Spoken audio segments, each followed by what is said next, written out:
সময় নিয়ে একটি বিখ্যাত প্রবাদ আছে। সময় হলো তীরের মতো, একবার ধনুক থেকে ফিরে গেলে আর ফিরে আসে না। তাই প্রতিদিন আমরা অসংখ্যবার ঘড়ির দিকে তাকাই, মোবাইল ফোনে, কম্পিউটারে কিংবা হাত ঘড়িতে। কিন্তু কখনো কি ভেবে দেখেছেন সময় ব্যাপার এই পদ্ধতিটা এত অদ্ভুত কেন? কেন একদিনে 24 ঘন্টা? কেন 1 ঘন্টায় 60 মিনিট আর 1 মিনিটে 60 সেকেন্ড? কেন 10 বা 100 নয়? আজকের প্রতিবেদনে জানবো সময় গণনার পেছনের হাজার বছরের বিস্ময়কর ইতিহাস। মানুষ যখন সভ্যতা গড়তে শুরু করে তখনই প্রয়োজন হয় সময় মাপার। দিন রাতের পরিবর্তন, ঋতুর আবর্তন সবই সময়ের ধারণা দেয়। ইতিহাস বলছে সময়কে ভাগ করার প্রথম সংগঠিত পদ্ধতি আসে প্রাচীন মিশরীয়দের কাছ থেকে। তারা সূর্যের ছায়া দেখে তৈরি করেছিল সূর্যঘড়ি। সূর্যঘড়ির সাহায্যে তারা দিনের আলোকে 10টি ভাগে ভাগ করেছিল। এর সঙ্গে ভোর ও গোধূলির জন্য যোগ করা হয় আরো 2টি অংশ, ফলে দিনের মোট অংশ দাঁড়ায় 12। কিন্তু সমস্যা ছিল রাতের সময় কিভাবে মাপা হবে।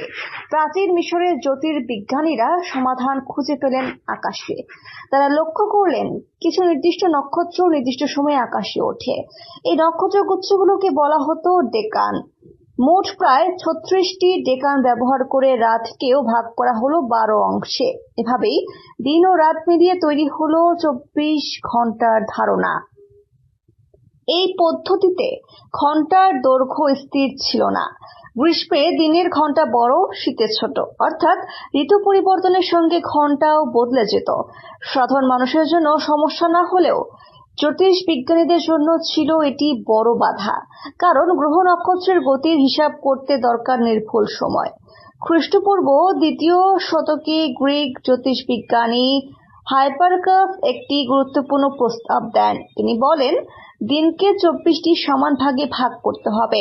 ঋতু বদলালেও ঘন্টা বদলাবে না। যদিও তখন মানুষ সহজে এই পদ্ধতি গ্রহণ করেনি। পরবর্তীতে ইউরোপে যন্ত্রচালিত ঘড়ি আবিষ্কারের পর এই নিয়ম বিশ্বজুড়ে প্রতিষ্ঠিত হয়। কিন্তু প্রশ্ন থাকে, 12 সংখ্যায় কেন? এর উত্তর লুকিয়ে আছে মানুষের হাতেই। প্রাচীন মানুষ পুরো আঙ্গুল নয়, আঙ্গুলের কর গুনত। এক হাতে বুড়ো আঙ্গুল বাদে 4 আঙ্গুলে থাকে 12টি কর। এই সহজ পদ্ধতি থেকেই 12 সংখ্যার ব্যবহার জনপ্রিয় হয়ে ওঠে। ঘন্টাকে 60 ভাগে ভাগ করার ধারণা আসে প্রাচীন সুমেরীয় ও ব্যাবিলনীয়দের কাছ থেকে। তারা ব্যবহার করত 60 ভিত্তিক সংখ্যা পদ্ধতি, কারণ 60টি সংখ্যা সহজে অনেক সংখ্যায় ভাগ করা যায়। 1, 2, 3, 4, 5, 6, 10, 12, 15, 20, 30। এই সুবিধার জন্য ভগ্নাংশের হিসাব সহজ হয়ে যায়। এই পদ্ধতি থেকে এসেছে 60 মিনিট, 60 সেকেন্ড, 360 ডিগ্রি বৃত্ত। প্রযুক্তির উন্নতির সঙ্গে সময়ের হিসাব আরো সূক্ষ্ম আছে।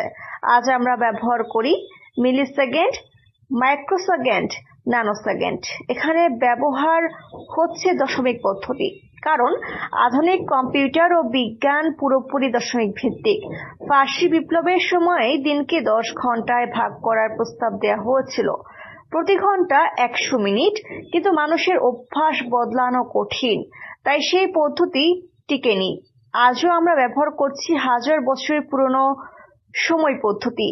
সভ্যতা বদলেছে, প্রযুক্তি বদলেছে, কিন্তু সময়ের ভিত্তি রয়ে গেছে প্রাচীন সভ্যতার চিন্তায়। এক সময় মানুষ নিজের হাতের আঙুল দিয়ে যে হিসাব শুরু করেছিল, আজও তার ছাপ রয়েছে আমাদের ঘড়ির কাঁটায়। মার্কিন ব্যবসায়ী ও লেখক হার্ভে ম্যাকে বলেছিলেন, সময় ফ্রি কিন্তু অমূল্য। সময় জমা রাখা যায় না, শুধু ব্যবহার করা যায়। একবার হারালে সময় আর কখনো ফিরে আসে না।